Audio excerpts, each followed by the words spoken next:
to yoga. And apart from that, decision making is an integral part which comes not only from the educated brain but from the healthy body, mind, and spirit. So that achieved only, of course, from yoga. So now I will not take too much of time and introduce our first speaker, Dr. Rita Sharma Madam. She has done BSc, BAMS, and Diploma in Yoga and Naturopathy. She was gold medalist in that. She has done MA in Yogic Sciences, PhD in Yoga Philosophy. Presently working in Vivekananda Cultural Center, Embassy of India in Tokyo, Japan, where she is a teacher of Indian culture and teaching yoga, Ayurveda, and Hindi Sanskrit also. She has extensive experience of more than 25 years in yoga. If we talk about the her experience at national level, then she has worked at yoga department of Sri Atal Bihari Vajpayee Government Arts and Commerce College, Indore, and also at the Yoga Kendra of Delhi Ahilya University, Indore. She has worked at Paramanand Institute of Yogic Sciences, Khandwa Road. She also worked at Delhi College, Indore, where she was taking lecture in yoga therapy for foreign students.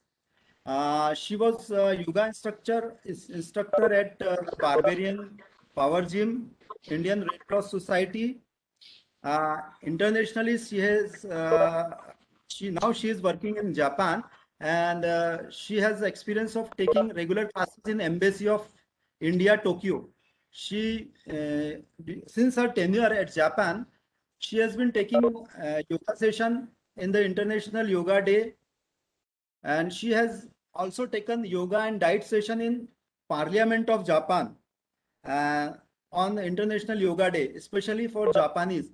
She has been taking a yoga session for ladies of foreign embassies at Japan. And her digital yoga series is available on Indian Embassy's homepage of Japan. She has written several articles in international magazine and has interviewed in international news channels and health shows in Japan. Beside her perseverance, sincerity, willingness to be loyal with the subject, I must say she is a woman of virtue and simplicity. She is perfect blend of two ancient wisdom, Ayurveda and yoga. She has illustrated career, has several achievement in Japan, but due to shortage of time and I must conclude here. And I welcome Dr. Rita Sharma, Madam. So thank you very much. Please, Madam. Namaste, Dr. Satish, and who are present here.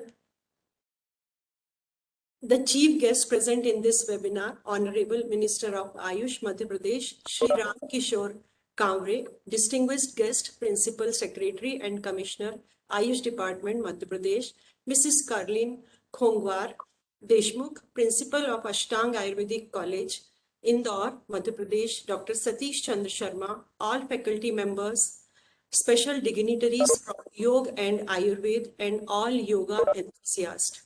I heartily welcome you all and thank you all for inviting me on this platform to deliver a lecture on yoga at this pandemic time.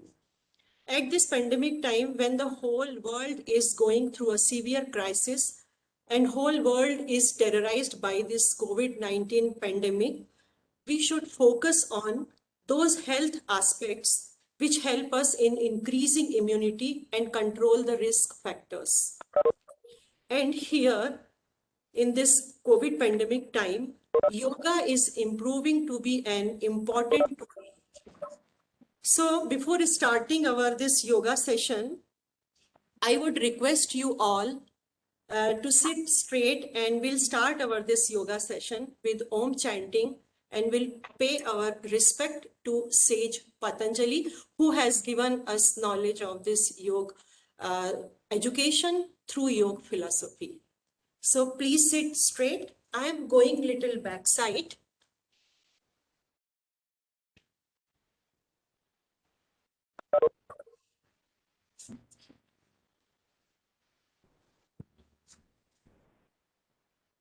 So you can sit in any comfortable position. Sitting in this simple Sukhasana. If you are sitting on chair, then you can just keep your legs straight down, and only thing is you will keep your legs straight. So keep your keep your back straight. You will keep your back straight first, because we are going to learn how to keep our posture straight before chanting Om. So first we should keep our lower back straight, then our shoulders backward stretched, then our neck should be slightly up. So see, when you want to keep your backbone straight, first we should look at the level of our nose tip in front, and then you keep your neck slightly up. So when you do like this, automatically the gap between your this notch and the chin, it will be more than 2.5 inches. So automatically our backbone, it comes in its straight natural position when we do like this. So keep your back straight, and then now we are going to chant Om. So before chanting Om, let us know about Om. So the Om sound is actually the universal sound. It is not related to any religion or anything, but it is universal sound. And this sound comes only when everything is still. Generally what happens, the sound comes only when two particles, they collide with each other, and then sound comes. But this sound comes when everything is totally still, everything is calm. Same sound is there in this universe. And this Om is made by three letters A, U, and Ma. So when we chant Om, no need to say Om like this. Only you will breathe in, deep breathing, and then you will open your mouth like this, and then slowly start saying and then slowly close your mouth.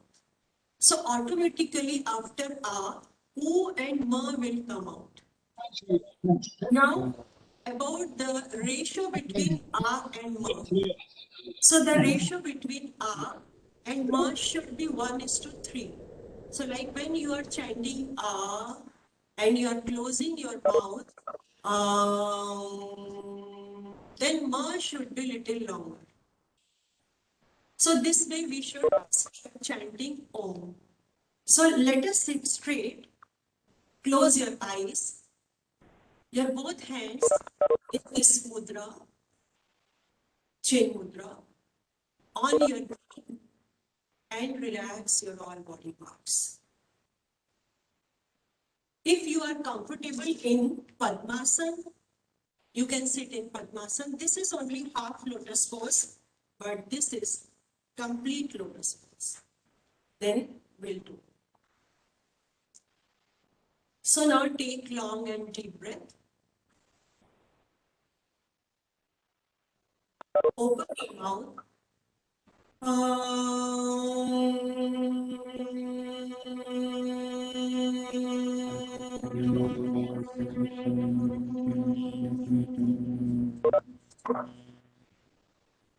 Again, breathe in.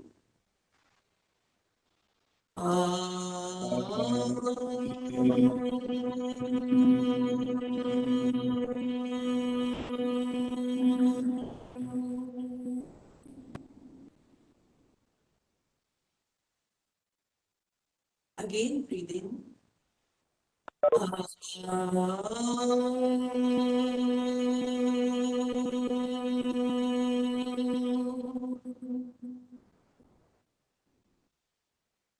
So now second thing is, when you chant this U, and Ma, so when you are chanting focus on your abdomen.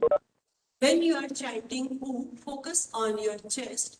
And when you are chanting Ma, focus above the shoulder part in your brain. Now next is, we will chant prayer. So if you can join your both hands, please join, and keep your thumb tip on this notch. Press your chest with your upper arm and stop. Yogena chittasya padena vacha malam sharirasya cha vedyakena yogakruktam pravaram मुनीनां पतञ्जलिं प्राञ्जलिरानतोऽस्मि पातञ्जलिं प्राञ्जलिरानतोऽस्मि पातञ्जलिरानतोऽस्मि. I bow to sage Patanjali, who has given us knowledge of yoga for the purification of our soul and mind, who has given us knowledge of Ayurveda for the purification of our body, and who has given us knowledge of grammar for the purification of our speech. Now, rub your both palms until they become hot. Place them on your eyes and then open your eyes. So already Dr. Satish has given introduction of pranayama. So like theoretical part, we can say, I am taking only practical part of pranayama, which is helpful in this COVID pandemic time. So now let us start. So the first practice of this pranayama is pre-pranayama practices. Before starting pranayama, we should do some practices to just make our lungs, our body ready for pranayama. We do not go directly for pranayama practices.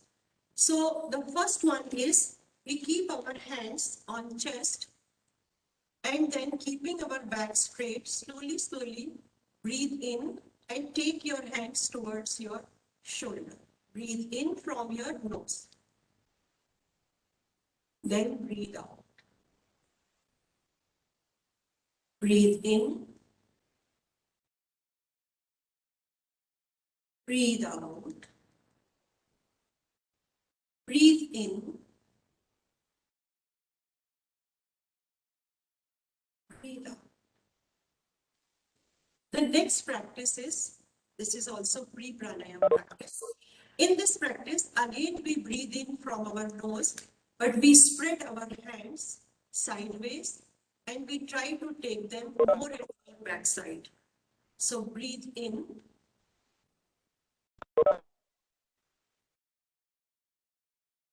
Breathe out. Breathe in. Breathe out. Breathe in.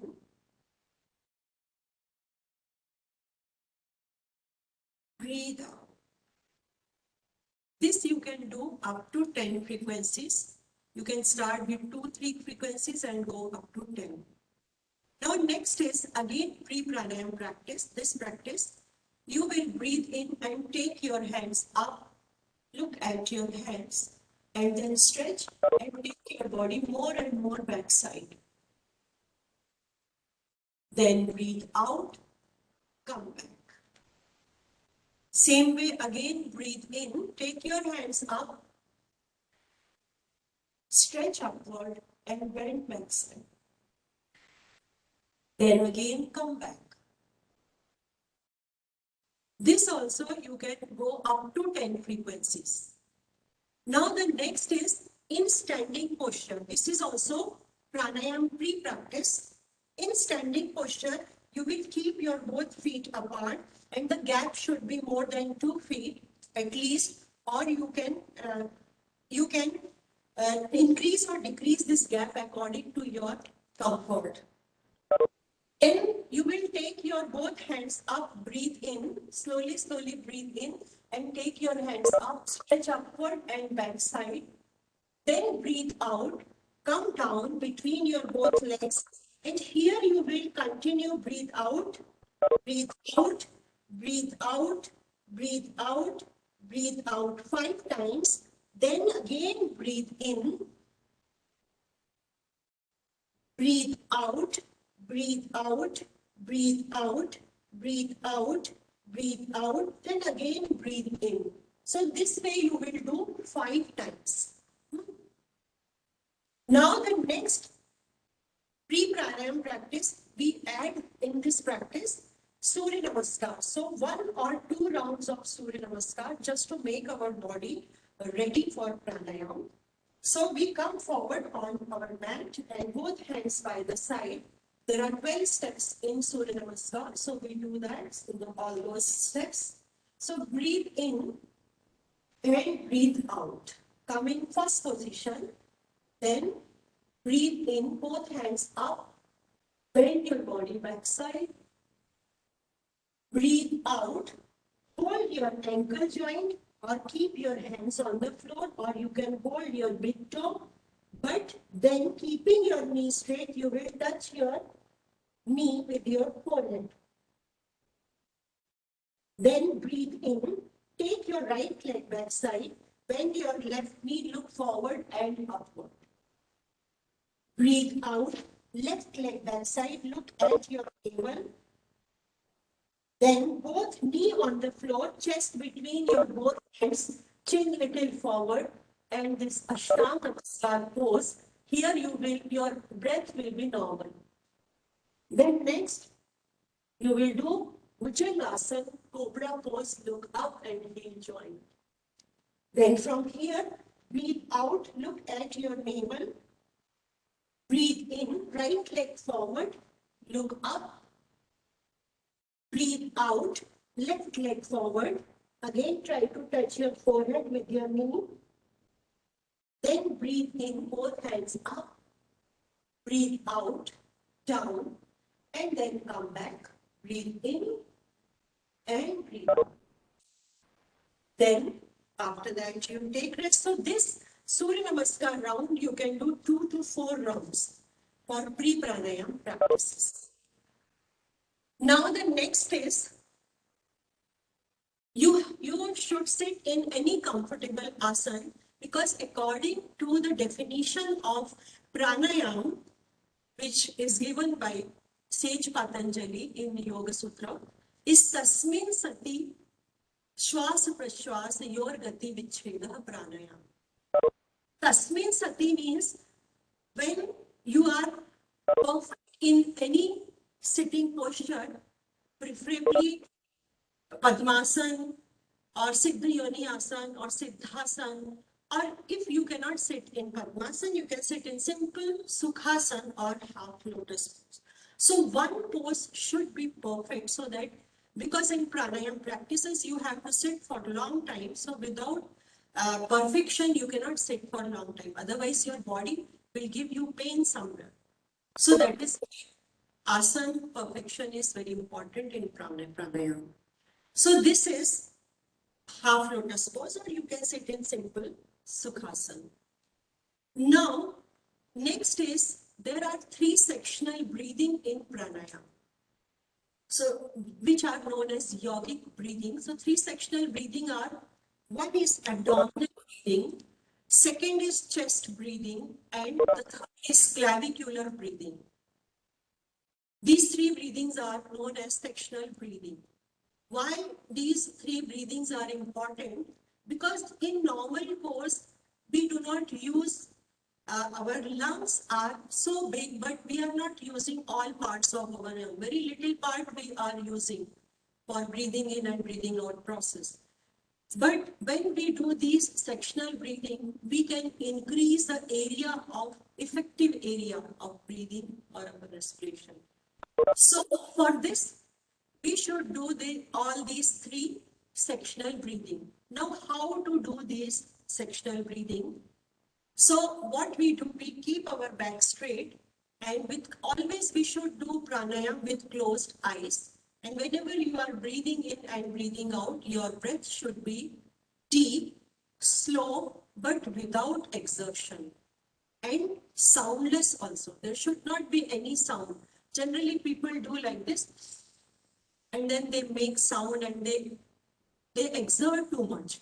So the exertion should not be there, sound should not be there. So how we should do this sectional breathing? First, we should start from the abdomen. So in our lungs, we are, through abdominal breathing, we are trying to expand the lower part of our lungs, or we are trying to make active this part. This part will become more active when you are doing this abdominal breathing. So what you will do, you will close your eyes and first you focus here on your abdomen. Focusing is very important. Your mind should be here. Then slowly, you will start breathing in and expand your abdomen. Then breathe out. Contract your abdomen. Breathe in. Breathe out. Breathe in. Breathe out. So this way, you should expand and you should contract your abdomen while doing this abdominal breathing. Now, the lower part is active. We have made it active. Now, the next is chest or thoracic breathing. For thoracic breathing, again, your mind should be here. You will focus here on your thorax and then you will start breathing in. So when you are doing this thoracic breathing, your chest should expand as much as you can, and then while breathing out, your chest should contract. This will happen only when your mind is here. If your mind is going somewhere, means it is flickering, then you cannot focus here and then this will not move. Like if any, suppose a sweet is kept in your kitchen and you are sitting here and if you are thinking of that sweet, so the taste you can feel here in your tongue, water starts coming in your mouth also. So same way, if your mind is here, you are focusing here on that particular part, then only things will go 100%. So it is important to focus on that point. So when you are doing this thoracic breathing, slowly breathe in and expand your chest. Breathe out, contract your chest. Breathe in, breathe. This way, in the beginning, according to your capacity, you can do it like 10 times, 15 times, 20 times like this. And then the third one is clavicular breathing. In this clavicular breathing, again, you will focus here on your clavicle part and then you will start breathing in. This will make the upper part or the topmost part of our lungs more active. So again, the mind will be here and then we'll start breathing in. In clavicular breathing, when you will breathe in, your shoulders will go up and then when you are breathing out, shoulders will come down. So now like this.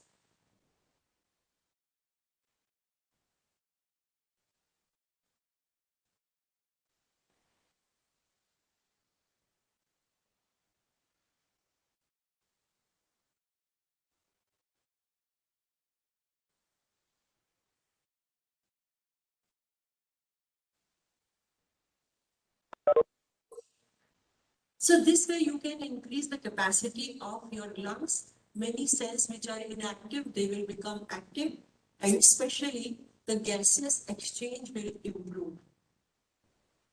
And now the next one is all together, that is yogic breathing. This we were doing separately, now all together. So all together, how you will do in one breath? You will start breathing in. First you will expand your abdomen, then you will expand your chest, and in same breath, your shoulder will come up.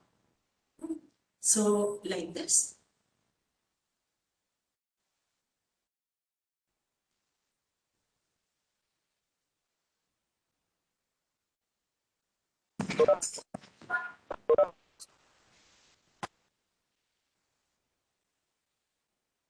Like this. So in one breath, first abdominal distension, your abdomen will expand, then your chest will expand, then your shoulder will go up. While breathing out, Then your shoulder will come down, your chest will go inside, and your abdomen will contract. So this way we should do this yogic breathing. Now the next one is Nadi Shodhan, purification of the nadis. There are 72,000, more than 72,000 nadis in our body, but three nadis are main. So Ida, Pingala, and Sushumna. So these Ida, Pingala, and Sushumna, they are helpful to increase the energy inside. So in yoga, we join the energy of Ida and Pingala, and then when the energy level is high and it is sufficient to open our tail part, which is known as in yogic language Kundalini. So if it is more than sufficient, then it can open your Kundalini, it can awaken the Kundalini. Kundalini means what? Awakening means what? It will make it more active. And then when once it is active, then and again you are doing the pranayama practices, your practices are going on, you are increasing the energy inside. Then if the energy is more than sufficient to awaken the Kundalini, then this energy will slowly go up, and then it will try to awaken the next chakra. So Muladhara Chakra, at Muladhara Chakra, Kundalini is located, then the next chakra, Swadhisthana, then again, if the energy level is high, then it will awaken the Manipur Chakra. It will make this Manipur Chakra more active, and then slowly, then this way, it will reach here. So all these happens only when we sit for a long time in pranayama. And if the chakras are active, and on that level where the chakras are, many organs are at that level, so they will make all those organs more active. They will do their defined job in a perfect way. This way we can make all our body systems more active, more perfect, and then according to Ayurvedic language, we can say that all Vata, Pitta, Kapha, Dosha, all will come in the balance. Our body and mind both will be in balance. So that is the ultimate aim of yoga. So this way pranayama is helpful for physical and mental calmness and fitness. Now the next is Nadi Shodhan. In Nadi Shodhan, there are three types of steps. First, second, and third step, which is very important. There are some rules in Nadi Shodhan, not in the beginning, but in later stages, you should keep the ratio. Ratio inhalation, exhalation ratio is more important, and in later stage, then you focus on kumbhak, that is folding. So 1 is for inhalation and 2 is for exhalation.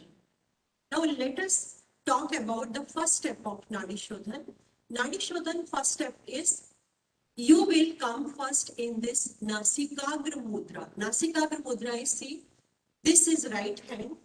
First 2 fingers you will bend.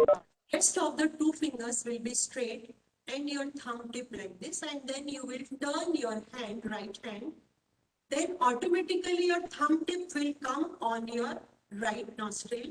Your ring finger will come on your left nostril, and you will keep this fingertips just below this nasal bone, not here on the lower side. And no need to give too much pressure. Only little pressure you will give here, and it will close the opening.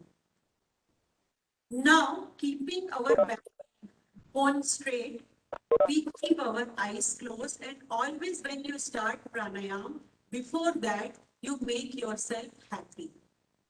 How you can make yourself happy?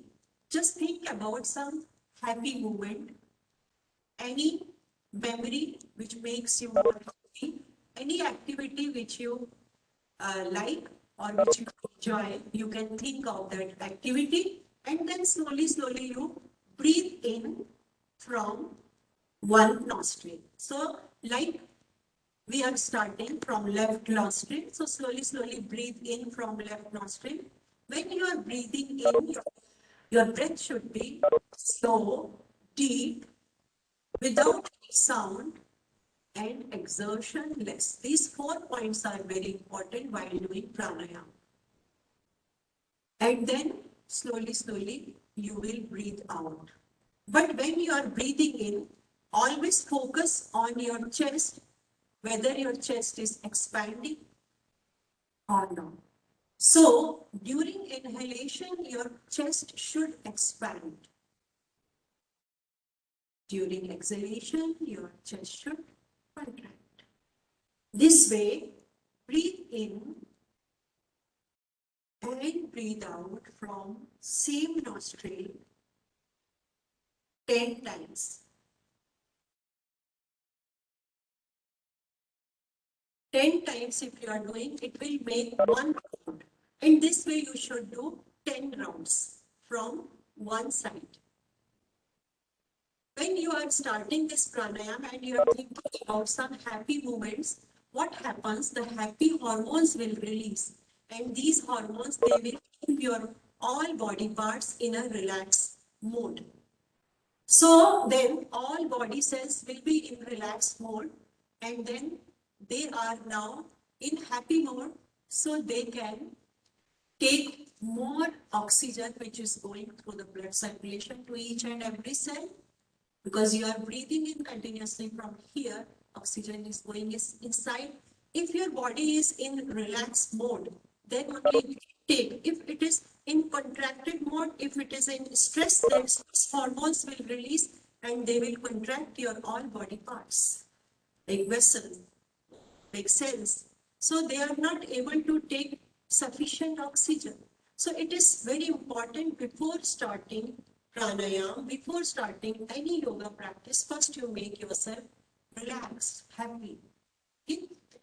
Then this was first step. And same step you will do from right side. So slowly you will breathe in from right. Expand your chest. Breathe out from right. And contract your chest. Again, same you will do from here 10 times. It will make 1 round and same make 10 rounds. Then you will keep your hands here.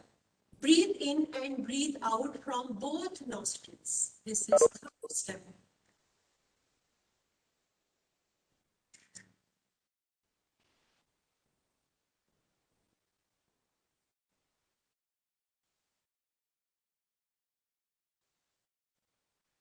This is third step. So when you start Nadi Shodhan Pranayam, first we should do these 3 steps and then you go for Anulom Vilom.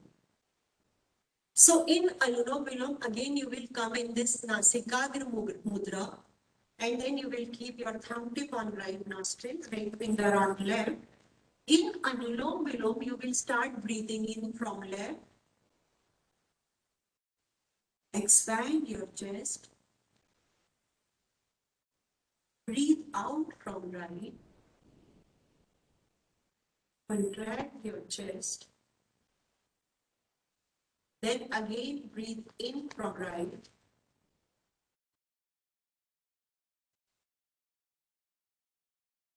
Breathe out from. This is only one frequency. This way you will do 10 frequencies, and then you, according to your capacity, you will increase the round. So 10 frequencies will make again 1 round of Anulom Vilom.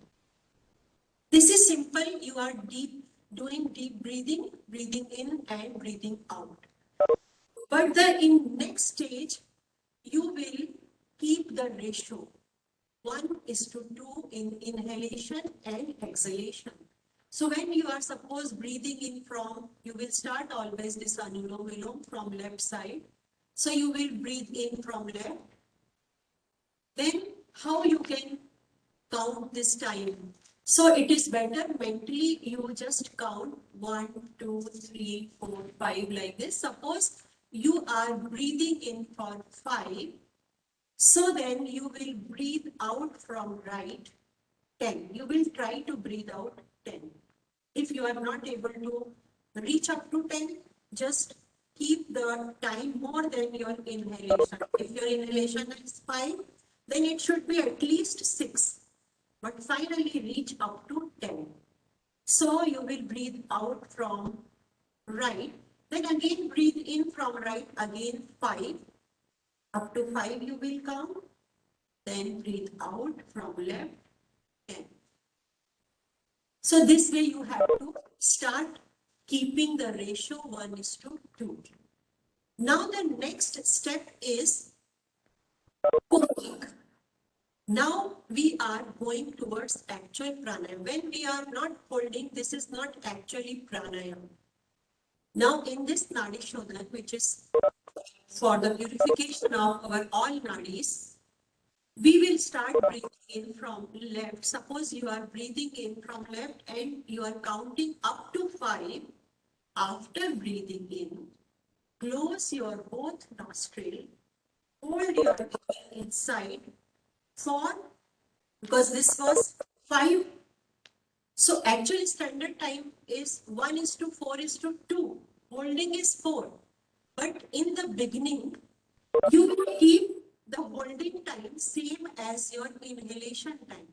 So if inhalation is 5 count, your holding should be 5 and your breathing out should be 10. So suppose breathe in 5, expand your chest, hold 5, breathe out 10.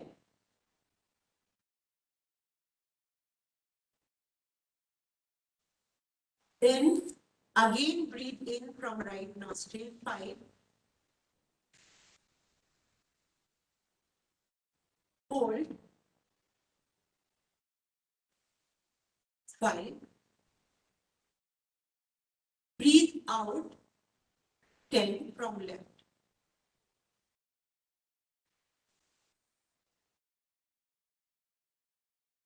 This way it will make one frequency. This is Antar Kumbhak.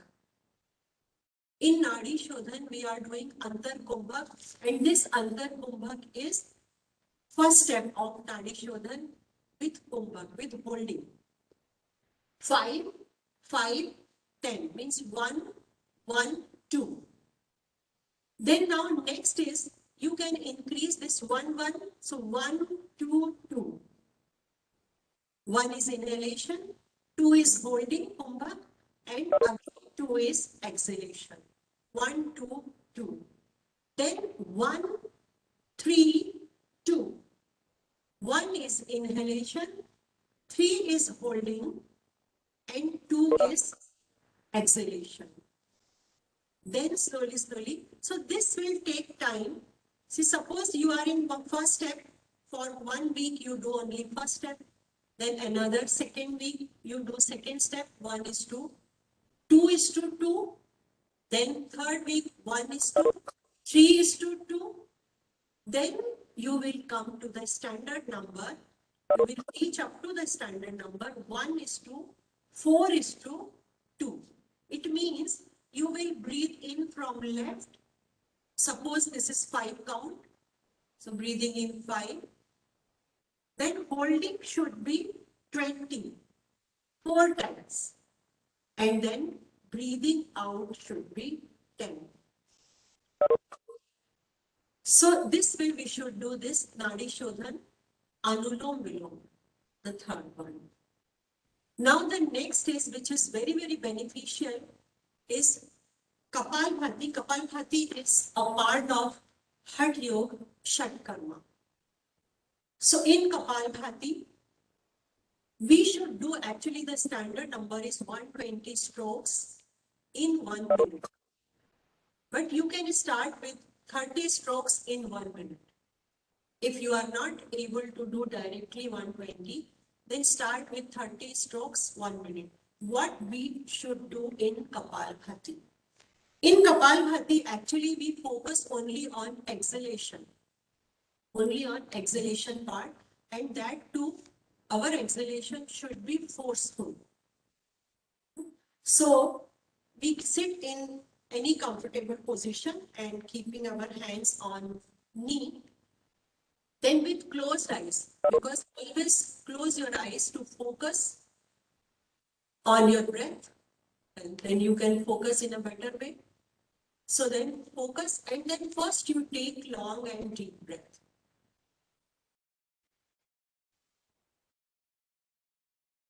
First you expand your chest. So same yogic breathing you can do. So abdomen, chest and shoulder, and then you will start exhaling forcefully.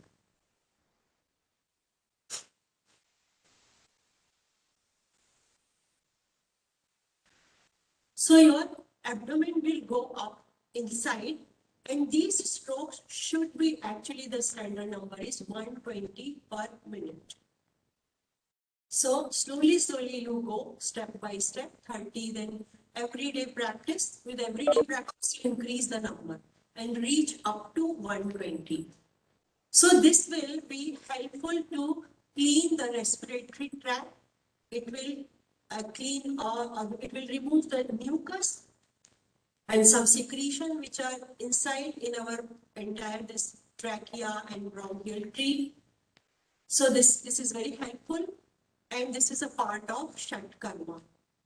Now the next one is Bhastrika Pranayama, which is also helpful to clean our respiratory tract. It will remove the mucus. It will also increase the capacity of our lungs. So in Bhastrika Pranayam, there is a difference between Kapalbhati and Bhastrika. In Kapalbhati, we focus only on exhalation and we breathe out forcefully. But in Bhastrika, we breathe in and breathe out both forcefully, rapidly. So how we should do this? We close our eyes again. And with both nostrils, we breathe in and breathe out. This is simple, Bhastrika. You can start with only one nostril. In Sikagra Mudra, you only just close your right nostril, and first you do with left nostril only, like this.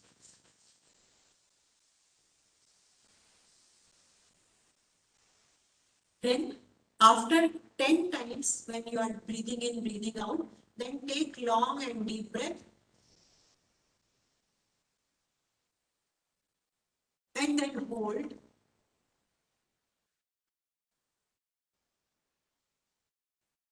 Then slowly breathe out from same nostril. This way, 10 times rapidly breathe in, breathe out, then breathe in and hold, breathe out. This is one frequency. This way you will do 10 times, it will make one round. So in Bhastrika Pranayam, you can do with separately, like separately from left nostril, separately from right nostril, and then with both nostrils. So with both nostrils, you will do like this.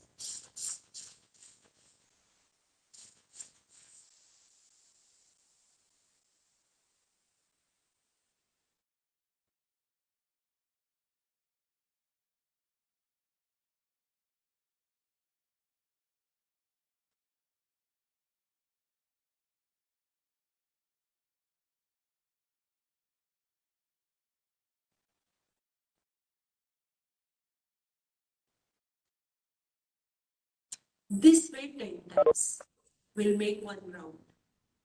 This is Bhastrika Pranayam. So in Bhastrika Pranayam, there are 3 steps. Only from left, only from right, and with both nostrils, with Kumbhak. Now the next one is Bhramari Pranayam.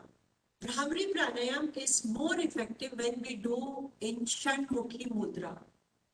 As we know, mudras are to channelize the energy, which we are taking this energy through pranayam, holding energy through bandha, and then that energy which is inside we have stored, that energy will be channelized through mudras. So we do this Bhramari Pranayam in Shanmukhi Mudra. So first finger we keep on our eyes, second on our nose just below the nasal bone, third on our upper lip corner, fourth on lower lip corner, and our thumb tip will be on this triangular part on here, and then we close all these openings. So you have to give proper pressure so that you will not hear any outside sound. And then you will start breathing from your nose. There are two ways you can breathe in from your nose, or you can make a crow's beak-like structure from your mouth and then breathe in from your mouth.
So actually, when you are breathing in from your mouth, after that you blow out your both cheeks and then lock it here. When we are locking, this is Jalandhar Bandh. And the air which is inside, it will expand your chest at the same time, because you are not allowing this air to come out, and your all these openings are closed properly. So this air will move upward towards the brain, and not only the brain, many channels are here. See, our ear, our eyes, our nose, our throat, everything is connected with each other. At one point. Madam conclude करिए. Yes, madam conclude कर दीजिए. conclude करें. Okay, ji. okay, thank you.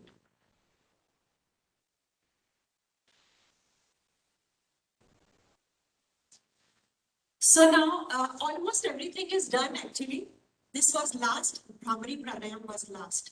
So this set we should do for, and whoever is suffering with this pandemic also, they can do this to increase their stamina to remove the mucus or other toxins which are there inside the bronchial tree.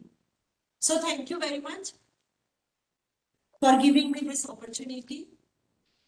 And I will just conclude with this mantra.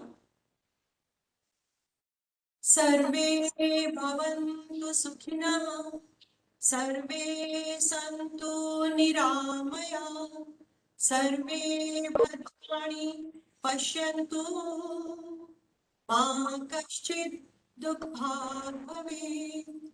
Om Shanti, Shanti, Shanti. Thank you very much. बहुत बहुत धन्यवाद madam.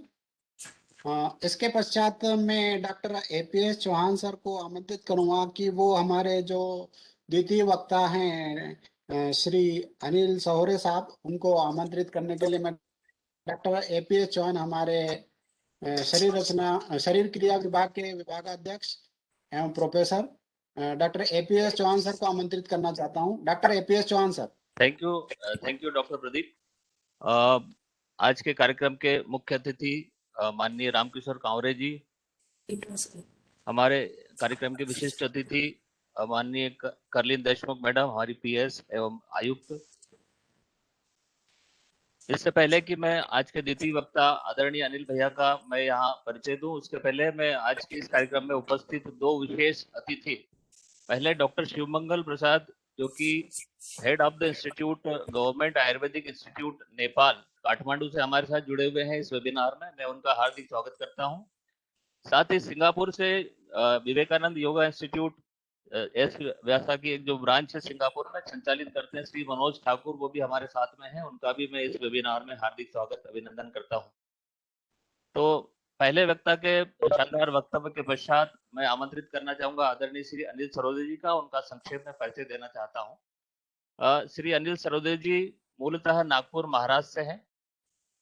सन 1976 में अपना शिक्षण पूरा करने के पश्चात अपना घर परिवार छोड़कर स्वामी विवेकानंद के विचारों से प्रेरित होकर अपने संपूर्ण जीवन को समाज के लिए और राष्ट्र की सेवा के लिए अर्पित करते हुए आपने विवेकानंद केंद्र कन्याकुमारी में जीवन वृत्ति कार्यकर्ता के रूप में अपना जीवन आरंभ किया, अपना करियर आरंभ किया इस क्षेत्र में।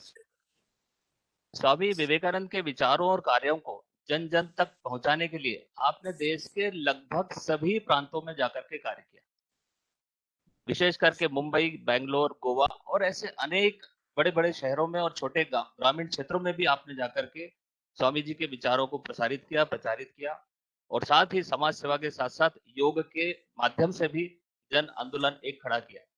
सन 1980 से 1986 तक आपने स्वामी विवेकानंद योग अनुसंधान संस्थान, जो कि प्रशांति कुटीरम बेंगलोर में स्थित है, वहां 6 साल रहकर के आपने डॉक्टर नागेंद्र जी के साथ कार्य किया। और जो अभी वर्तमान में वहां जो विश्वविद्यालय संचालित है, वो जो संस्थान जो वहां अंतर्राष्ट्रीय संस्थान जो चल रहा है, उस संस्थान के संस्थापक सदस्य के रूप में आपने वहां पर भूमिका निभाई। विगत 35 वर्षों से आप ग्वालियर में हैं और स्वामी जी के कार्यों और विचारों के अनुरूप आप युवाओं के जागरण के लिए लगातार कार्य कर रहे हैं। आज से 18 वर्ष पूर्व ग्वालियर में आपने विवेकानंद नीडम की स्थापना की। 3 से 4 एकड़ के क्षेत्र में फैले हुए प्राकृतिक सौंदर्य से परिपूर्ण उस क्षेत्र में 250 प्रजाति के 18,000 वृक्षारोपण किया।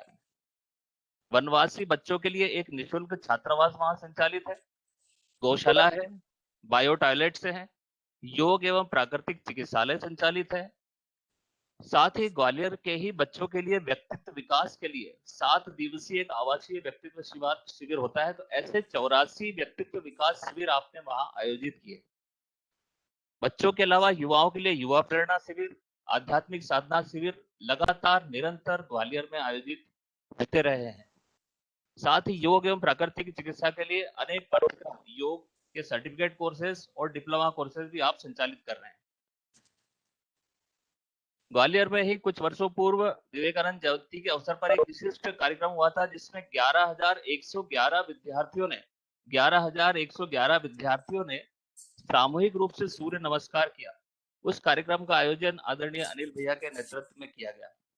योग एवं अध्यात्म के संदेश को लेकर आपने न केवल अपने देश में बल्कि Nepal, Sri Lanka, Bhutan, Thailand, Singapore, Malaysia और अन्य देशों में भी आपने यात्राएं की है और योग और स्वामी विवेकानंद के विचारों को प्रचारित किया है। आपको ग्वालियर रत्न, मानस मित्र, प्रभात रत्न ऐसे अनेक सम्मान से विभूषित किया गया है। ऐसे महानुभाव, ऐसे विद्वत जन को मैं अपने बीच पाकर, इस वेबिनार में पाकर के गौरवान्वित महसूस करता हूं और महाविद्यालय परिवार की ओर से, पूरे आयुष विभाग की ओर से आपको सादर अभिनंदन करता हूं और आपको आमंत्रित करता हूं अपने इस आज के इस मार्गदर्शन के लिए। आदरणीय अनिल जी।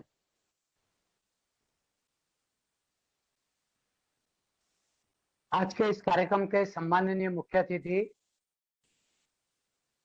माननीय मंत्री महोदय कावरे जी, सम्माननीय Deshmukh madam, principal secretary AYUSH विभाग मध्य प्रदेश शासन,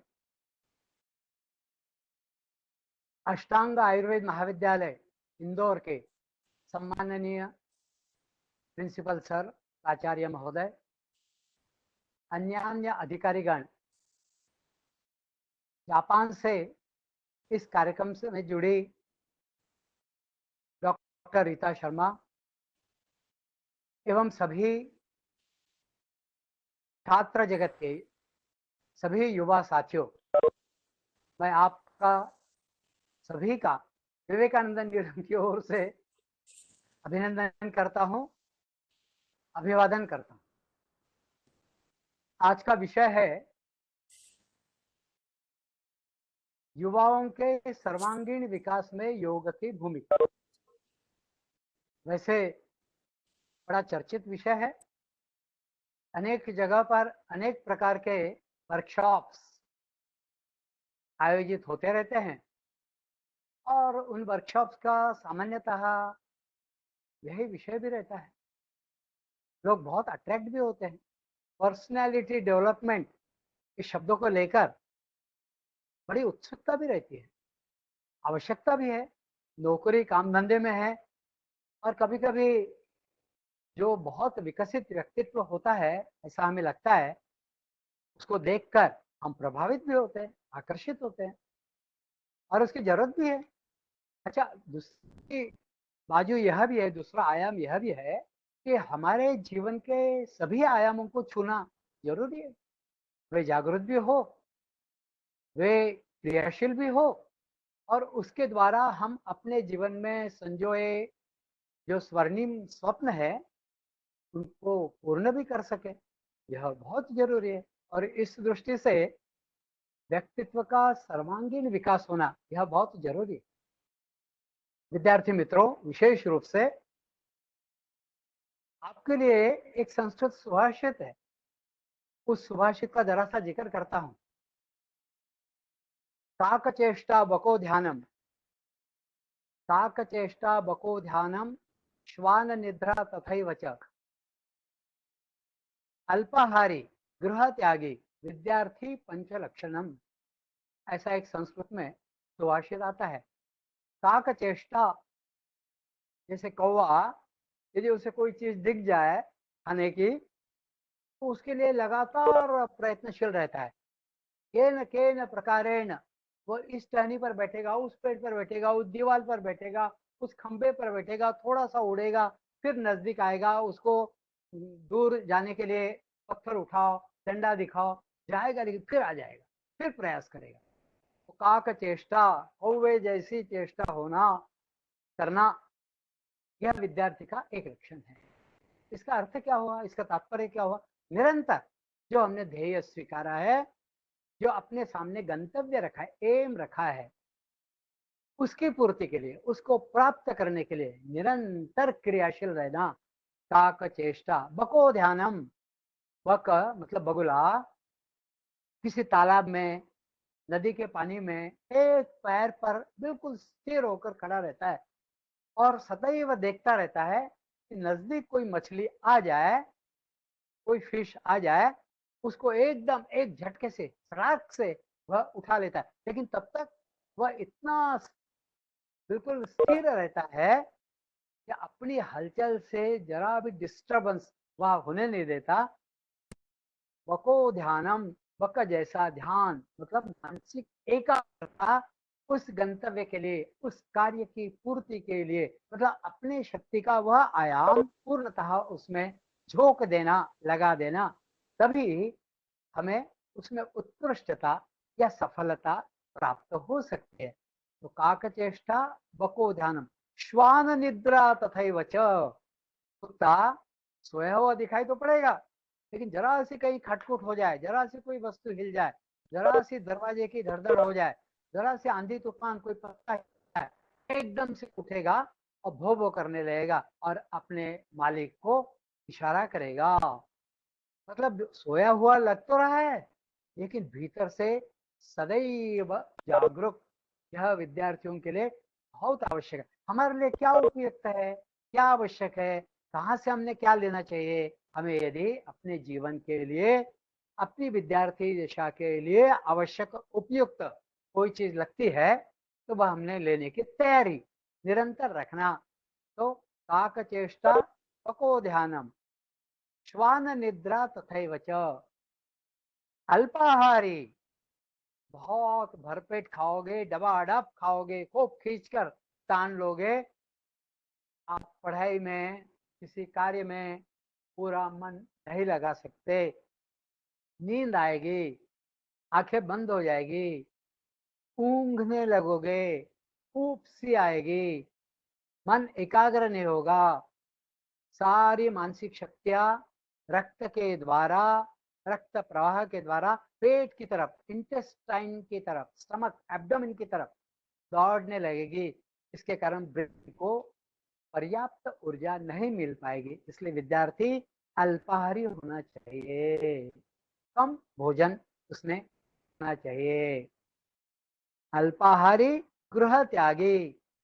भाई आप कॉलेज जाओगे, गृह त्यागना पड़ेगा। आप किसी टीचर के पास जाओगे, गृह त्यागना पड़ेगा। आप कोई कार्यक्रम करना चाहते हो घर में ही, आजकल वर्क फ्रॉम होम है, लेकिन उतनी देर के लिए आप घर में नहीं हो जैसे हो जाते हो।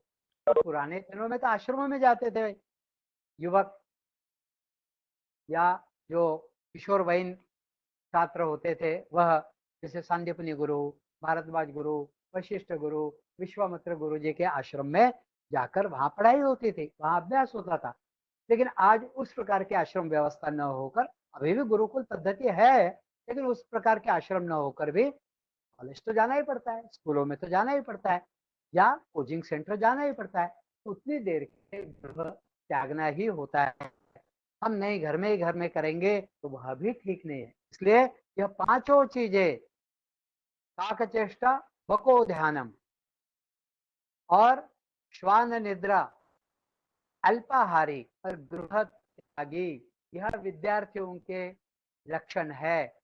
यह आत्मसात कर लेने से विद्यार्थी दशा में उत्कृष्टता आ सकती है और अपने जीवन का ध्येय साकार करने में सहयोग हमें मिल सकता है। लेकिन कौन सा ध्येय, क्या चीज, क्या प्राप्त करना है, तो थोड़ा एक दृष्टांत के द्वारा इसकी हम चर्चा करते हैं। एक छोटा सा बालक 8-10 साल का मात्र, उसकी आयु बहुत थोड़ी, अपने पिता के साथ काम कर रहा था। जब वो अपने पिता के साथ काम कर रहा था, एक दिन अचानक उसके मन में प्रश्न उठा। वह पिता के साथ क्या काम करता था? तो उसके पिता लोहार थे। औजार पजवाना या उस भट्टी में कोयला डालना और भट्टी को तेजस्वी रखने के लिए, जलाए रखने के लिए वह जोरदार जो बड़ा सा चक्र व्हील होता है उसे घुमाना, ताकि हवा जाए और उन कोयलों को और अधिक तेजस्विता दे, गर्माहट उसकी बढ़ाए, ताकि औजार उसमें रखकर फिर पजवाने के लिए, ठोकने के लिए उपयुक्त हो जाए। यह काम वह करता था। लेकिन अचानक एक दिन वह अपने पिता से पूछता है, पिताजी, मनुष्य के जीवन का क्या मूल्य है? पिता उसकी तरफ देख रहे हैं। पिता को समझ में नहीं आ रहा है कि बच्चा क्या पूछ रहा है। आज तक उसने अनेकों बार अनेक चीजें मुझे पूछी, लेकिन कभी ऐसा प्रश्न नहीं पूछा कि जीवन का मूल्य क्या है, मानवीय जीवन का क्या तात्पर्य है। ऐसा तो कभी पूछा नहीं। और इतनी कम आयु में इस प्रकार का प्रश्न यह बच्चा, यह बालक पूछ रहा है, तो पिता आश्चर्यचकित होकर उसकी तरफ देख रहे हैं। पिता को एकदम से कुछ समझ में नहीं आ रहा है, सूझ नहीं रहा है। तो बच्चा ही बोलता है, बालक ही बोलता है, कहता है, देखिए, कोई लोग बहुत प्रयास करते हैं लेकिन उनको यश नहीं मिलता है, मिलता भी है तो बहुत थोड़ा। अच्छा, कुछ लोग ऐसे होते हैं कि जो बिल्कुल प्रयास नहीं करते लेकिन उनको बहुत यश मिलता है, बहुत धन, वैभव, संपदा, नाम खूब होता है, खूब उनकी वाहवाही होती है। तो ये कुछ समझ नहीं आया मुझे, ऐसा वह कहता है। तब तक पिता को एक युक्ति सूझती है। पिता कहते हैं, देखो ऐसा करो, वो स्टोर में जाओ, गोडाउन में, और वहां एक लोहे का रॉड पड़ा हुआ है, वह लेकर। तो बालक जाता है, रॉड लेकर आता है। पिता पूछते हैं, इस रॉड की कीमत क्या होगी, उसका क्या मूल्य होगा? बच्चा कहता है, कुछ 20-25 रुपए होगा। वो जो लोहे की सरिया है, छड़ है, उसका मूल्य 20-25 रुपए होगा। पिता कहते, बिल्कुल ठीक, तुमने बिल्कुल सही आकलन किया, कितना मूल्य होगा इसका। लेकिन मान लो हम मेहनत करें, आग में तपाएं और हथौड़े से इस पर वार करें और इसमें से कुछ किले बना दे और वह किले बाजार में हम बेचें, तब इसमें से कितने की किले बन जाएगी? बच्चा कहता है, इसमें से लगभग 100 रुपए की किले बन जाएगी। हाँ, तुमने बिल्कुल सही आकलन किया कि इस रॉड से, इस लोहे की छड़ से लगभग 100 रुपए की किले बन जाएगी। बिल्कुल ठीक कहा। लेकिन वे बच्चे, मान लो उस पर हम और अधिक मेहनत करते हैं और इस लोहे की रॉड यदि हम नट बोल्ट बना देते हैं तो फिर इसका मूल्य कितना होगा? बच्चे को एकदम से आश्चर्य लगता है। वह कहता है तब तो इसका मूल्य बहुत वर्धित हो जाएगा। लगभग 250-300 रुपए के नट बोल्ट इस लोहे की रॉड से मेहनत करने के कारण, इसको तपाने से, इसको आघात करने से, घाव डालने से और इसको उपयुक्त बनाने की दृष्टि से यदि हम प्रयास करेंगे तो 200-250 रुपए के नट बोल्ट इससे बन सकते हैं। फिर यदि मान लो और अधिक हम मेहनत करेंगे और इसी रॉड से यदि हम घड़ी के कुछ मुहिम पार्ट बना दे, कुछ गियर्स बना दे, कुछ सुइयां कांटे बना दे, कुछ आंकड़े बना दे और घड़ी के डायल के लिए उपयुक्त जो सामान है वह इस रॉड में से बना दे, तब तो बोले इसकी तो हजारों रुपए कीमत हो जाएगी। बच्चा एकदम खुश हो जाता है, प्रसन्न होता है और समझ जाता है। उसकी समझदारी में बहुत विकास आ जाता है, उसकी समझदारी विकसित हो जाती है और सूझ के साथ वह कहता है मैं पिताजी मैं समझ गया। पिता यदि मेहनत करेंगे और यदि इसको तपाएंगे रॉड को बहुत सुंदर और महीन आकार दिया जा सकता है और इसका व्यक्तित्व विकसित किया जा सकता है। तब यह बहुमूल्य हो जाएगा। ऐसी मानवीय चीजों की बहुमूल्य हो सकता है। पिता यही मैं कहना चाहता हूँ और यही बात योग है। योग क्या है? योग आप जैसे हो आपको योग है। योग क्या है? तो आपको जैसे वैसे आपको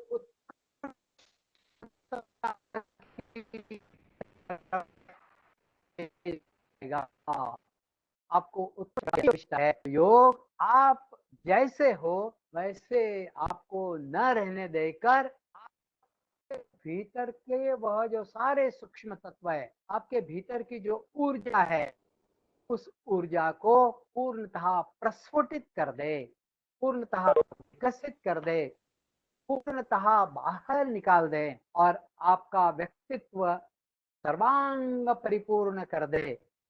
वह जो प्रक्रिया है उस प्रक्रिया को योग ऐसा कहते हैं। पतंजलि महामुनि कहते हैं योग चित्त वृत्ति निरोधा। योग क्या है? चित्त की वृत्तियों का निरोध। आप में से अधिकतर आयुर्वेद के छात्र है या आयुर्वेद के आचार्य प्राचार्य है, आप लोग की गहनता से जानकारी रखते हो। तो योग क्या है?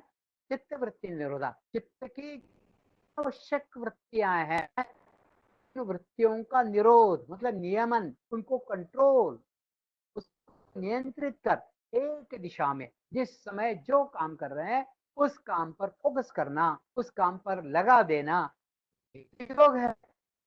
इसलिए अपने जीवन तरफ ले जाने में जो योगी साबित है। तो योग से क्या होता है? योग जब आप है, जैसे अभी योग हमको अभी अभी सिखाया प्राणायाम के माध्यम से, उसके विभिन्न माध्यम है, जैसे आसन है, जैसे प्राणायाम है, जैसे धारणा है, जैसे ध्यान है, या फिर जैसे समाधि अवस्था है, या प्रत्याहार आदि है, यम नियम है। यह सारा अंतर्गत बाहर निकालना, यही योग का मुख्य उद्देश्य है। इस दृष्टि से योग बहुत महत्वपूर्ण। लेकिन होता क्या है, थोड़ा उसको देखते हैं। 5 स्तरों पर विशेष रूप से योग कार्य करता है। शारीरिक स्तर पर भी काम करता है, मानसिक स्तर पर भी काम करता है, वह बौद्धिक स्तर पर भी काम करता है, भावनात्मक स्तर पर काम करता है और आध्यात्मिक स्तर पर काम करता है। इसमें से दो वाक्यों में मैं बताना चाहूंगा। शारीरिक स्तर पर शरीर को सुदृढ़ करता है, निरोगी करता है, वह शरीर को बीमारियों से रहित करता है और सबसे बड़ा सुख जो माना गया है, निरोगी काया यह सबसे बड़ा सुख है। महाभारत में उदाहरण आया है ना, जब पांडव वनों में भटकते होते हैं, द्रौपदी को प्यास लगती है, युधिष्ठिर कहते हैं जाओ सहदेव जरा पानी लेकर आओ। सहदेव जाते हैं एक तालाब के पास, झील, स्वच्छ झील की पानी की दिखाई पड़ती है, लेकिन पानी लाने के लिए जब झुकता है, पानी को स्पर्श करता है, वहां एक यक्ष रहता है। वह कहता है इस पानी को स्पर्श करने के पहले मेरे प्रश्नों के उत्तर दो। वह आव देखता न था, वो पानी को स्पर्श करता है, गिर पड़ता है, आता ही नहीं है। अरे ये इतनी देर तक क्यों नहीं आया? इसलिए सहदेव जाते हैं, अर्जुन जाते हैं, फिर भीम जाते हैं, कोई नहीं आए। तो फिर युधिष्ठिर जाते हैं, युधिष्ठिर देख झील के पास जाकर पानी चाहे साफ सुथरा, तो भाई प्राय वहां पर गिरे पड़े हैं, वह शुद्ध अवस्था में आ जाए, शुद्ध अवस्था में आ जाए। लेकिन वह जैसे झुकते हैं पानी की तरफ, आवाज आती है, युधिष्ठिर एकदम से समझ जाते हैं कि कोई है। वह यक्ष पूछते हैं मेरे प्रश्नों के पहले उत्तर दो, तभी इस जल को तुम स्पर्श करोगे, अन्यथा तुम्हारी भी स्थिति तुम्हारे भाइयों जैसी हो जाएगी। युधिष्ठिर समझ जाते हैं बात, और वह यक्ष उस झील का, उस तालाब का मालिक होता है, रखवाला होता है। तो युधिष्ठिर कहते हैं पूछिए महाशय आपको क्या पूछना है। और वहां पर यक्ष संवाद जैसे महाभारत में आया हुआ है, 100 प्रश्न पूछे जाते हैं, उसमें से एक प्रश्न है सबसे गतिवान क्या है? मानवी मन, मनुष्य मन सर्वाधिक गतिवान। और ऐसे अनेक प्रश्न हैं, एक प्रश्न आता है सबसे बड़ा सुख कौन सा है? युधिष्ठिर उत्तर देते हैं कि निरोगी काया यह सबसे बड़ा सुख है। यक्ष प्रसन्न हो जाते हैं और कहते हैं मैं तुम्हें वरदान देता हूँ कि तुम इनमें से किसी एक भाई को जीवित कर सकते हो। युधिष्ठिर कहते हैं मेरे नकुल को जीवित कर दीजिए। तो नकुल ये पिद्दिसा, इसको जीवित करने से क्या होगा? अरे अर्जुन, भीम, ये महारथी, यह महापराक्रमी बलवान, इनको जीवित कर लेते। वह युधिष्ठिर कहते हैं मेरे जीवित रहने के कारण मेरी माता कुंती वह पुत्रवती कहलाएगी, मेरी दूसरी माता माद्री वह तभी पुत्रवती कहलाएगी जब उनका भी एक पुत्र, क्योंकि उनको 2 माताएं होती है, कुंती और माद्री। तो माद्री यह पुत्रवती तभी कहलाई जा सकती है जब उनका ये 2 पुत्र सहदेव उनमें से एक जीवित हो। नकुल को जीवित कर दिया। यक्ष इस बात से प्रसन्न होते हैं, उन चारों भाइयों को वह जीवित कर देते हैं, जागृत अवस्था में लाते हैं। इस प्रकार वह यक्ष संवाद, उसमें निरोगी काया यह सबसे बड़ी जरूरत है। विद्यार्थी मित्रों, छात्रों छात्राओं, देखिए थोड़ी देर पढ़ाई के लिए बैठते हैं, पीठ में दर्द होता है। आजकल कंप्यूटर वर्क, टेबल वर्क बहुत ज्यादा है, तो गर्दन में दर्द होना, कंधों में जकड़न होना, आंखें खराब होना, बचपन में ही चश्मा लग जाना, यह सब होने लग गया। ज्यादा देर तक एकाग्रता न होना, इसलिए शरीर को सुस्थिति में लाना रखना यह बहुत जरूरी है। और इस दृष्टि से देखिए थोड़ी सी फुडाफुंसी हो जाए तो भी अपना पूरा ध्यान उधर की तरफ ही जाता रहता है। इस दृष्टि से शरीर सुदृढ़, व्यवस्थित और सुखपूर्ण स्थिति में रहना चाहिए। दूसरी चीज है मानसिक, यह मानसिक आयाम बहुत महत्वपूर्ण है। विद्यार्थी दशा में तो अति उपयुक्त है। जरा देर हमने एकाग्रता करी कि मन इधर उधर चला जाता है, जो पढ़ने के लिए लिया वो छोड़कर बाकी सारी बातें मन में आने लगती है।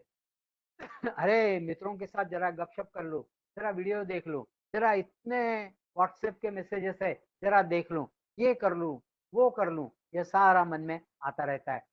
तो एक उक्ति है, एक सुभाषित है, एक समय पर एक एक काम, खेल कूद हो या हो ध्यान, एक समय पर एक एक काम। जो काम करने के लिए लिया उसी पर पूरी मानसिक शक्ति हमने लगा दी, निश्चित रूप से उत्कृष्टता हमें प्राप्त होगी। नहीं, महाभारत में वो उदाहरण आता है ना, कौरव पांडवों की ट्रेनिंग होती है और द्रोणाचार्य जी सबको एक लाइन में बिठाते हैं और एक पक्षी बनाकर कपड़े का एक पेड़ पर टांगा जाता है और एक एक को बुलाकर पूछते हैं कि तुम्हें क्या दिख रहा है, क्योंकि उस पक्षी पर निशाना साधना होता है। तो जैसे दुशासन, दुर्योधन आदि आते हैं तो उनको पूछते क्या है, गुरुजी मुझे वो पक्षी दिख रहा है, और क्या दिख रहा है, मुझे वो पेड़ दिख रहा है। बोले बैठ जाओ, फिर दूसरे को बुलाया जाता है, क्या दिख रहा है? गुरुजी मुझे वो पक्षी दिख रहा है, और मुझे वो पेड़ दिख रहा है, और गुरुजी मुझे उसके पीछे जो आकाश है वह दिख रहा है। तो बैठ जाओ। जब अर्जुन का नंबर आता है, अर्जुन को पूछते हैं तुम्हें क्या दिख रहा है? गुरुजी मुझे वो पक्षी दिख रहा है। और क्या दिख रहा है? गुरुजी मुझे उस पक्षी की आंख दिख रही है। और क्या दिख रहा है? आंख के अंदर का जो काला हिस्सा है दिख रहा है। तब द्रोणाचार्य जी कहते हैं निशाना साधो, और ठीक अर्जुन का तीर उसी आंख के काले हिस्से पर जाकर लगता है। तब अर्जुन महाधनुर्धारी और विश्व का सबसे बड़ा योद्धा धनुर्धारी कहलाया गया। इस प्रकार मन को एकाग्र करने की शक्ति भी होनी चाहिए। फिर उसके बाद आता है इंटेलेक्चुअल। हम सब अपने आप को इंटेलेक्चुअल मानते हैं, बहुत अच्छी बात है, लेकिन अपने इंटेलेक्ट का सही जगह पर सही उपयोग करने की समझदारी भी विकसित होनी चाहिए। देखिए अपने अंदर जैसे हम सकारात्मक भाव की बात करते हैं वह होना चाहिए। उदाहरण के लिए इन दिनों कोविड के कारण हम बच्चों को कहते हैं हाथ धो, लेकिन कुछ लोग क्या कहेंगे, हाथ धो, देखो हाथ नहीं धोगे ना तो कोविड हो जाएगा। अब ये कोविड हो जाएगा, ये कोरोना हो जाएगा, यह कहने की जरूरत नहीं है। हाथ धो लो, चलो हाथ नहीं धोए के चलो साबुन से धो लो। अरे मास्क लगाओ, अरे मास्क नहीं लगाया क्या? लगा लो, मास्क लगा लो। नहीं मास्क नहीं लगाओगे तुम्हें कोरोना हो जाएगा, यह निगेटिविटी हुई। लेकिन मास्क लगा लो, इससे तुम्हारा बचाव होगा, इसमें तुम सुरक्षित रहोगे। इस प्रकार का सकारात्मक भाव तो जीवन में विविध, अभी चूंकि इतना समय नहीं है अपने पास, तो ऐसे विविध स्थानों पर हम विविध प्रकार से बहुत नकारात्मक, बहुत निगेटिव ऐसी बातें करते हैं। तो यहाँ पर थोड़ा सा सचेत होकर हम बिल्कुल सकारात्मक बातें करें, अपने को अच्छा लगेगा और दूसरों को भी जो अपने संपर्क में आते हैं उनको भी अच्छा लगेगा। उसके आगे का जो हमारा आयाम है वह है भावनात्मक, और यह भावनात्मक आयाम हमारे जीवन का बहुत बड़ा क्षेत्र घिरता है, उसकी तरफ कभी ध्यान नहीं जाता है। देखिए कोई हमें कुछ कह दे, हमें तुरंत गुस्सा आता है, क्रोध आता है, और इन दिनों तो इतना क्रोध आ रहा है कि बच्चों को मोबाइल नहीं अभी नहीं चलाना, नहीं अभी नहीं मिलेगा, अभी थोड़े दिनों के बाद देंगे मोबाइल।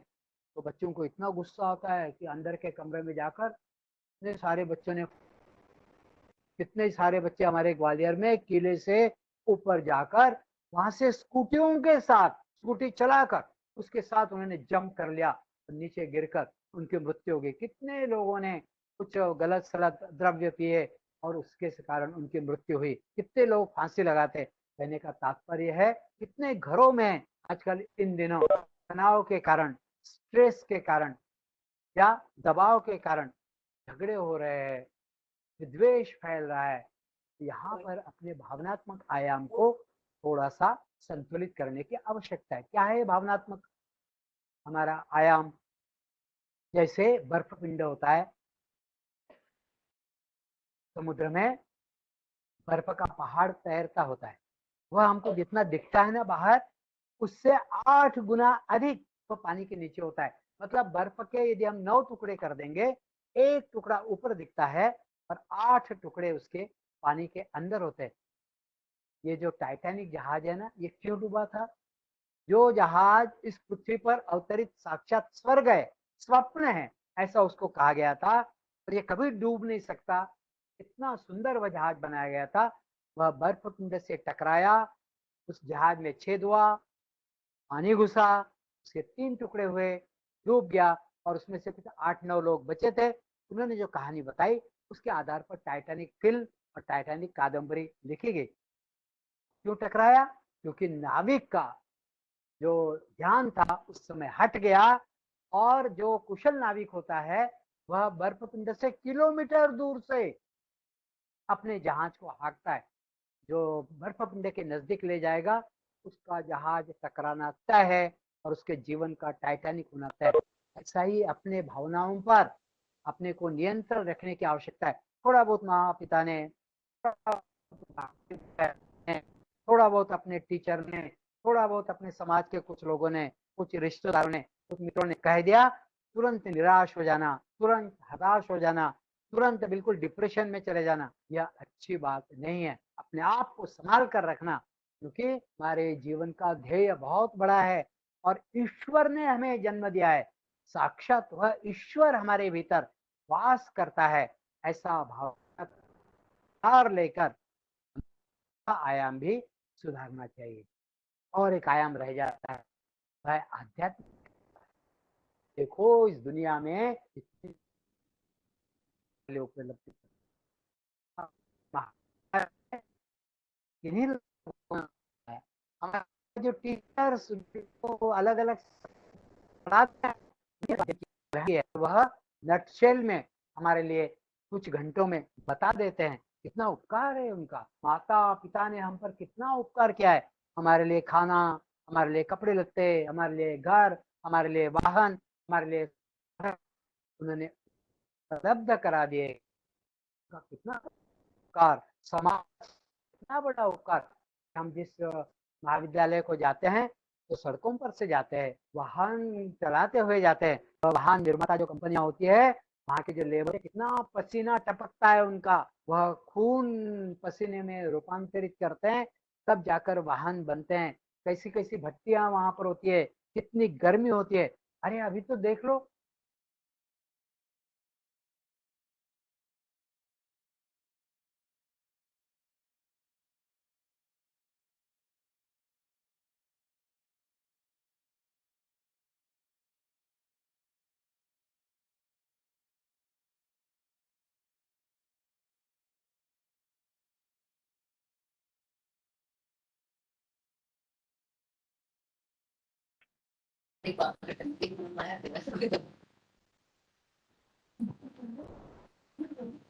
सर की आवाज गई है, शायद नेटवर्क इशू है। हाँ, 1 मिनट इंतजार कर लेना।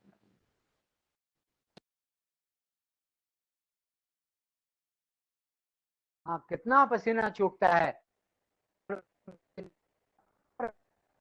सारे डॉक्टर्स या आप लोगों ने अनुभव किया है, तो आप सुनते ही हो। कहने का मतलब समाज ने हमारे लिए बहुत प्रयास किया है और उस ईश्वर ने सहजता से ये सारी बातें, अरे कितना ऑक्सीजन 20% लगभग जो परसेंटेज है हवा का, यह पेड़ पौधे निरंतर बनाए रखते हैं। कितने विविध प्रकार के पशु पक्षी, कैसे कैसे सुंदर फूल, कैसे कैसे फल, रोज सूर्य का उगना, विटामिन डी का प्रक्षेपण करना हमारे लिए, और न जाने कितनी कितनी सुविधाएं हमारे लिए उस ईश्वर ने मतलब दिख रही, उसके सम्मुख नतमस्तक होना। इस प्रकार यह पांचों आयाम, शारीरिक स्तर पर, मानसिक स्तर पर, बौद्धिक स्तर पर, भावनात्मक स्तर पर और आध्यात्मिक स्तर पर हमारे जीवन के विस्तृत होने चाहिए, विशाल होने चाहिए और डेवलप होने चाहिए। यह डेवलप का कार्य योग करता है। इसलिए योग की हम सबके जीवन में विशेष भूमिका बनती है। इसलिए योग का महात्म्य जानकर, योग के जो विभिन्न विषय, मतलब योग का केवल आसन का भाग है, अरे कितना समय लगता है, 15, 20, 25 मिनट का केवल समय दोगे, आपके लिए प्रचंड लाभ, प्रचंड लाभ उसके द्वारा प्राप्त हो सकता है। केवल थोड़ा सा प्राणायाम कर लो। अरे इतना यो आसन और प्राणायाम नहीं कर सकते, अरे चलो 3 सूर्य नमस्कार ही कर लो। तो चलो एक आसन आगे झुकने का, एक आसन पीछे झुकने का, एक आसन बाएं झुकने का, एक आसन दाएं झुकने का और एक आध आसन ट्विस्टिंग का। इतना भर कर लो, कितना समय लगेगा, 5-6 मिनट। अरे इतना भर भी कर लो तो भी आप बहुत लाभान्वित होंगे। इस दृष्टि से छात्र छात्राओं, युवा साथियों, आयुर्वेद महाविद्यालय के सभी प्रोफेसर, आचार्य, प्राचार्य महोदय, आयुष मंत्रालय के सभी अधिकारीगण, सम्माननीय मंत्री महोदय,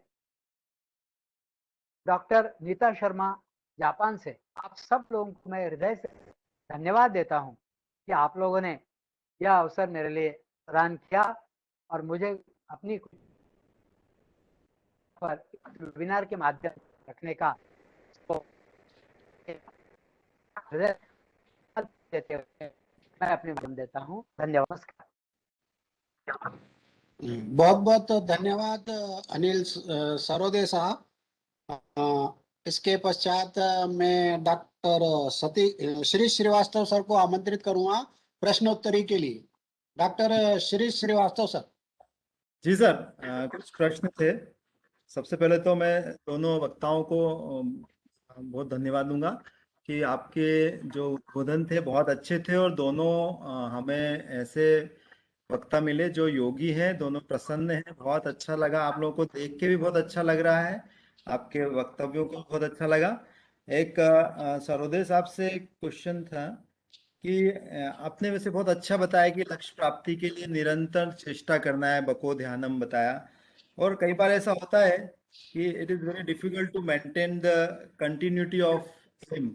तो इसके लिए कुछ विशेष योगाभ्यास हैं, क्योंकि जीवन में व्यक्ति अपने उद्देश्य बनाता है, पर कई बार और सारे बीच में ऐसे आयाम आते हैं कि वो छोड़ देता है उन उद्देश्यों को। तो ऐसे कुछ आप योगाभ्यास बताएं, या कुछ और तरीके हैं योग में कि जीवन के उद्देश्यों में जो हम, हमारा जो उद्देश्य है हम वो बना के रखें जीवन में। How we can maintain the continuity of our aim with yoga.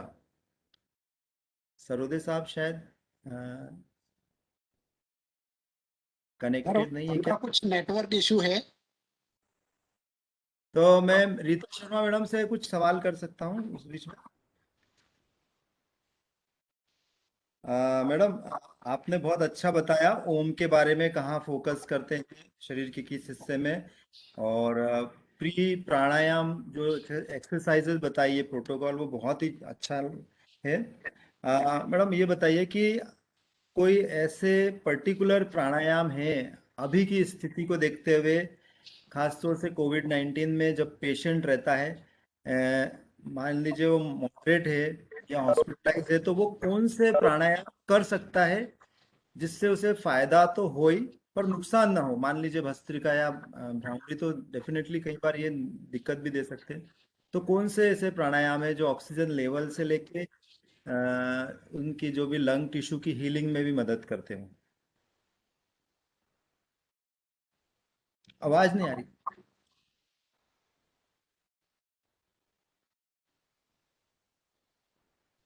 मेरी आवाज आ रही? क्या? हाँ जी। सो जी नाड़ी मैम। शोधन प्राणायाम जो है वो सिर्फ नाड़ी शोधन तक सीमित नहीं है, क्योंकि हम उसमें भी 1:2 का रेशो रख रहे हैं। 1:4:2 का रेशो रख रहे हैं। यदि वो भी थोड़ा थोड़ा, जैसे मैंने बताया कि मात्रा अनुसार धीरे धीरे हम 1:1:2 ऐसा करके धीरे धीरे बढ़ाएंगे रोजाना की प्रैक्टिस से, तो कहीं ना कहीं वो हमारे सेल्यूलर स्ट्रक्चर को इम्प्रूव करेगा, सेल्स को एक्टिव करेगा, एल्वियोलाइज को एक्टिव करेगा, गैसियस जो एक्सचेंज उसको इम्प्रूव करेगा। तो मैं ऐसा समझती हूँ कि ये इसमें बहुत हेल्प करेगा, नाड़ी शोधन। जी मैडम। अ, इसके अलावा अब क्योंकि ये डिपेंड करता है कि पेशेंट की कंडीशन कितनी है ना, किस डिग्री की प्रॉब्लम चल रही है। यदि इसमें वो भ्रामरी प्राणायाम कर सकते हैं तो ये फिजिकल और मेंटल दोनों लेवल पे हेल्पफुल रहेगा। बहुत अच्छा। अ, सरोदे सरोदे साहब सर जुड़ गए कनेक्ट हैं? क्या सर? सर एक सरोदे बार सर फोन जुड़ गए हैं? जुड़ गए? तो यह सवाल सरोदे साहब से है कि किस प्रकार से हम हमारे जीवन के उद्देश्यों को लगातार हमारे सामने रख सकें। How we can maintain the continuity of our aim with yoga. आपने बहुत अच्छा बताया था, लक्ष्य प्राप्ति के लिए निरंतर चेष्टा करना चाहिए, बको ध्यानम होना चाहिए। पर ये किस तरह से कर सकते हैं योग में? खासतौर से कौन से योगिक आसन है या कोई प्राणायाम है, कृपया हमें बताएं। सर, आसन तो बहुत ही सामान्य से है। जी। जैसा मैंने बताया था कि कम से कम एक आसन फॉरवर्ड बेंडिंग का, आगे के झुकाव, कम से कम एक आसन बैकवर्ड बेंडिंग का, पीछे के झुकाव, कम से कम एक आसन साइड बेंडिंग का, बाजू के झुकाव, बाईं तरफ भी और दाईं ओर भी, और एक आसन हो कम से कम ट्विस्टिंग का। तो यह मिनिमम इतना करने से हमें काफी लाभ मिल सकता है।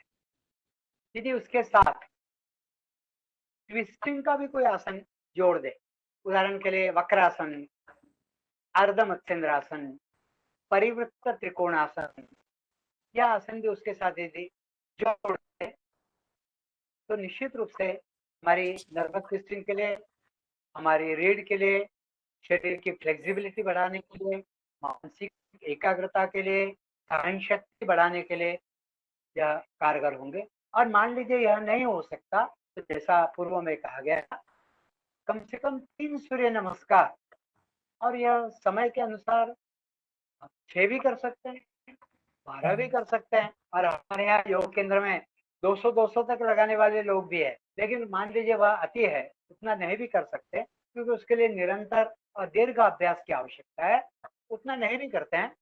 तो भी 5-10 सूर्य नमस्कार करने से एकदम चुस्त दुरुस्त हो जाएगा आदमी, और शरीर में लगभग सभी अवयवों पर, सभी अंगों पर उसका प्रभाव पड़ता है और हम लाभान्वित होते हैं। एक और सवाल था कि जी। अभी कोविड के समय में, क्योंकि मैं सवाल इसी तरह के आए हैं, कोविड हमारे बहुत बुरी तरह से लोगों को प्रभावित कर रहा है। जो पोस्ट कोविड फटीग मिलता है लोगों में, वो सब मतलब मुझे लगता है 80% जो हॉस्पिटलाइज होते हैं और उनमें से घर आते हैं, उन लोगों में 80% ये मिलता है। तो पोस्ट कोविड फटीग एक बहुत कॉमन है, जिसके लिए टाइम भी लग रहा है, 20 से 25 दिन तक लग रहा है, और उस बीच में दूसरे कॉन्सिक्वेंसेज आ रहे हैं।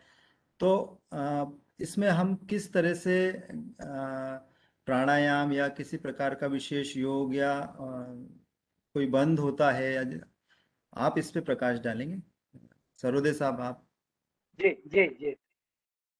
एक सर्वोत्थान होता है, उसमें पीठ के बल लेटते हैं, दोनों हाथ उंगलियां आपस में फंसाकर छाती के पास रखते हैं, थोड़ा सा नीचे की तरफ छाती से, यूं कहिए नाभि पर रखते हैं, और वहां से हाथ को ऊपर ले जाते हुए सिर की तरफ, क्योंकि आप भूमि पर लेटे हुए हैं, धरती पर लेटे हुए हैं, तो सिर की तरफ हाथ दोनों लेते जाते हुए श्वास, अर्थात धीमी स्लो ब्रीथिंग से ऊपर तरफ हाथों को रखते हैं, और नीचे पैरों के पंजे नीचे की तरफ आकर क्या करता है, शरीर के सारे अंग उससे तन जाते हैं, और श्वास श्वास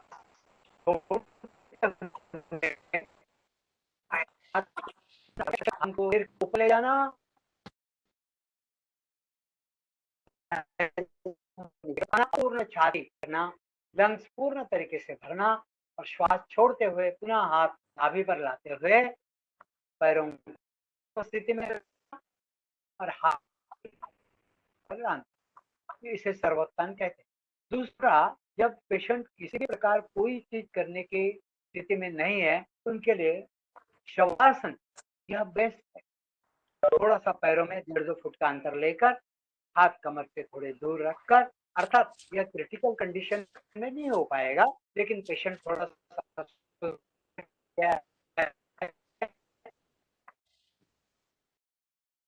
थोड़ा लेट कर कुछ कर सकता है। ऐसी स्थिति में साथ अटेंडर है, डॉक्टर्स के या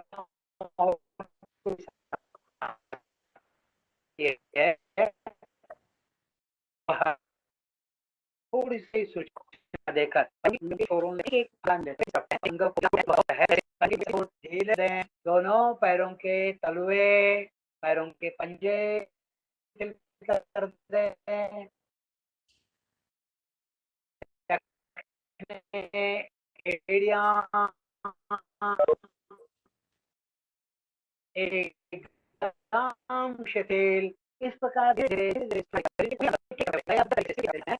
मन भी उसके साथ लगकर उनको भी आराम मिलता है। और मान लीजिए पेशेंट बैठने की स्थिति में जा सकते हैं, शंख बजाया जा सकता है, या नेति में होती है, वह एक नाक से थोड़ा सा उष्ण जल जिसमें नमक मिलाया हुआ वह एक नासापुट से डालते हैं, दूसरे नासापुट से वह जो नेति पात्र, एक विशेष प्रकार का पात्र चंचु पात्र होता है, वह बनाया होता है, उससे डालते हैं, तो वह अंदर से साइनस के अंदर सारा मल आदि वहां से बाहर निकल कर लाता है, एकदम आँख को पूर्ण तरीके से कर देता है। और फिर मैडम ने जो बताया भ्रामरी, यह प्राणायाम भी अत्यंत उपयुक्त है, और सर्वांग वैसे रोमांचित कर देता है, सर्वांग को झकझोरता है, सर्वांग को बिल्कुल कंपनों के द्वारा अत्यंत सूक्ष्म स्तर पर प्रभावित करता है, वह भी लाभदायक।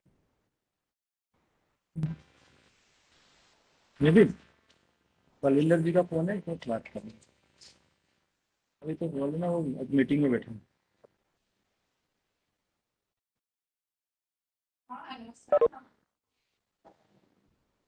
श्री जी आगे कोई प्रश्न? अच्छा, बहुत बहुत धन्यवाद। मेरे पास अभी इतने ही प्रश्न है, पर मुझे बहुत अच्छा लगा। और आगे की लिए मैं आभार प्रदर्शन के लिए doctor S K Nayak sir को आमंत्रित करता हूँ। Doctor S K Nayak sir. Thank you doctor Shirish ji.